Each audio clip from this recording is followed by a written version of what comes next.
Welcome to the world of Nyaya, the school of Indian philosophy that championed the power of human reasoning. Established by sage Gautama, Nyaya is often called the science of inquiry. While other schools might rely solely on faith or intuition, Nyaya insists that liberation moksha is achieved through the clear, logical understanding of reality. Today, we dive into three of its most fascinating pillars: the logical proof of God, the heated debate over how we know what we know, and the mechanics of why our minds make mistakes. Let's start with the Nyaya concept of God or Ishvara. Unlike some Western traditions that view God as a creator who makes the world from nothing, Nyaya sees God as a master architect. They argue from the principle of karyatva or being an effect. Look at the world around us. It is complex, ordinary, and composed of parts. In Nyaya logic, any complex effect must have an intelligent cause. Just as a pot requires a potter, the universe composed of eternal atoms requires an omniscient intelligence to arrange it. But God's role is not just mechanical. For the Nyayika, God is the karmafal data, the dispenser of the fruit of our action. Why do some people suffer despite good deeds, while others prosper? Nyaya argues that while our karma is the seed, it is unconscious. It cannot know when or how to manifest. God acts as the ultimate moral judge, ensuring that the laws of karma are executed with perfect precision. He does not interfere with our free will. He simply provides the stage and the result for the choice we make. Now, we move to one of the greatest intellectual battles in Indian history, the debate between the Nyaya realist and the Buddhist logician. This is not just about what we know, but how we know it. This brings us to the concept of Pramāṇa-Vyavastha and Pramāṇa-Samplava. The word Pramāṇa refers to a valid source of knowledge, like perception, inference, or testimony, which are explained in previous video. The Buddhists, led by thinkers like Dignaga, argue for Pramāṇa-Vyavastha, or the restriction of knowledge source. They believe our tools of knowledge have strict boundaries. Perception can only catch the particular, the raw, unique, fleeting movement of an object. Inference, on the other hand, can only deal with universal or concept. To the Buddhist, those two never meet.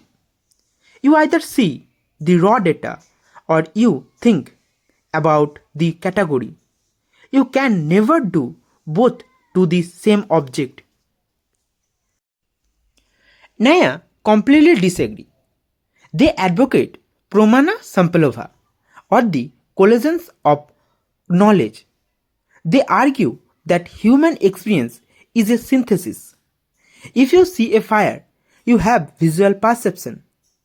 If you see smoke from a distance, you have inference. If a friend tells you there is a fire, you have verbal testimony.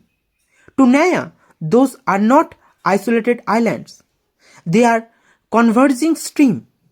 We can know the same reality through multiple sources simultaneously, and this convergence is exactly what gives us certainty.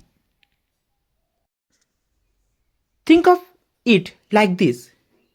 If you are thirsty and see a mirage, you have perception, but it's failed the test of action. If you walk toward it and find no water, your inference corrects your perception. Nyaya argued that the Buddhist restriction would leave us in fractured reality. By allowing Samplava, Nyaya provide a robust common sense realism. We do not just live in a world of raw data or abstract concept. We live in a world where our sense, our logic work together to confirm the truth. But what happens when we are wrong? If the world is real and our logic is sound, why do we mistake a piece of shell for a piece of silver? This brings us to the Nyaya theory of error. Anyathākhyati. The word literally means apprehension as something else. Unlike the Vedantis, who might say the error is indescribable, or the Buddhist, who might say it is internal, Nyaya remains a staunch realist. In Anyathākhyati, everything involved in the error is real. The shell in front of you is real. The silver you remember from the market is real. The mistake is not that you created silver out of thin air. The mistake is a wrong synthesis. Because the shell glitters like silver, your mind performs a supernormal perception. It reaches into your memory, pull out this real silver, and project it onto the real shell. The error is simply a displacement of reality, seeing something other than what it is in that specific time and place. From the existence of a designer to the convergence of our senses, and even in the way we feel, Nyaya offers a philosophy that is grounded, systematic, and profoundly logical. It reminds us that while the world is complex, it is not unknowable. By refining our tools of knowledge and understanding the nature of our errors, we can navigate the world with clarity. Through logic, we do not just find argument, we find a path to truth. If you are still watching, I hope you are finding this content useful. Please like and share this video, subscribe to the channel and share your thought in the comment. Your support motivates me to create even more content like this.